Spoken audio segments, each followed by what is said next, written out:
Bonjour, je déplace. Bonjour, donc petite vidéo pour accompagner le nouveau chapitre que vous avez à copier dans votre cahier et je vérifierai ça jeudi. Donc ça, c'est le chapitre numéro 8. Normalement, si je ne me suis pas trompé dans ma numérotation, ça s'appelle dérivation. Il y aura deux parties. Je pense que ça sera le chapitre 10, la suivante de mémoire, qui s'appellera point de vue global avec des formules. Donc ici, ça va plutôt être du travail graphique avec les droites.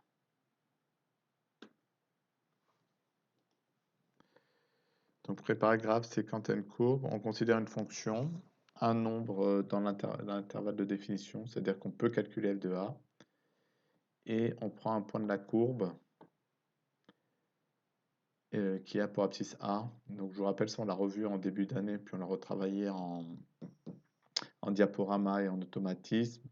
L'abscisse, c'est a, et pour trouver l'ordonnée du point, on calcule l'image de a. On prend dans la définition une autre valeur qui n'est pas A parce qu'on va vouloir calculer, on va vouloir regarder à droite AB. Donc si on prend BA, le même nombre, on n'aura pas de droite, on aura un seul point. Donc pour les mêmes raisons que là, l'abscisse si c'est B, l'ordonnée pour être sur la courbe, c'est f de B.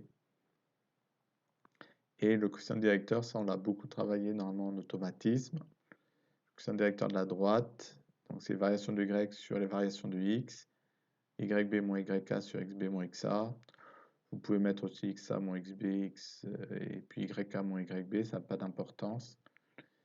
Et quand on regarde ici les coordonnées, ici et ici, là, donc pour A et pour B, on remplace Y par pour B, F de B, et pour A par F de A. Et donc on obtient cette formule qui est à connaître par cœur. Et ça s'appelle le taux de variation entre A et B. Donc on va faire un exemple, on considère la fonction qui a tout nombre associé son carré plus 1, et on va calculer le taux de variation entre moins 1 et 4. Donc je vous conseille, on peut appliquer directement la formule là, qui est tout en bas, à gauche, qui est la formule, si je reviens en arrière, c'est celle-là, c'est la même.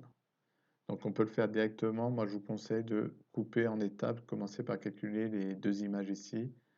Donc on fait de moins 1, on n'oublie pas les parenthèses parce que le moins 1, le carré porte sur le moins 1.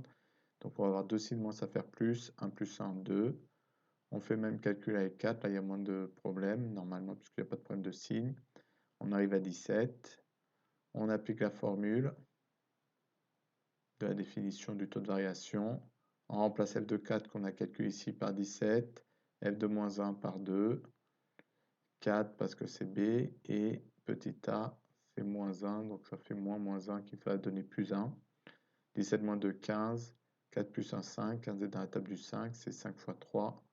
Une fois qu'on a simplifié, on tombe sur 3. Et il y a un deuxième exemple. Donc, quand je considère une erreur de frappe, ici vous mettez un U à la place du X. Donc, c'est G2 qui a U associé 3U moins 1. Et vous avez deux taux de variation à calculer, celui entre 1 et 6 et celui entre moins 2 et 5. Et soit je vous mettrai le corrigé mercredi, soit on le corrigera en classe, je verrai, je ferai la correction peut-être en vérifiant vos cahiers jeudi. Je verrai. Donc soit mercredi vous aurez la version corrigée, soit jeudi.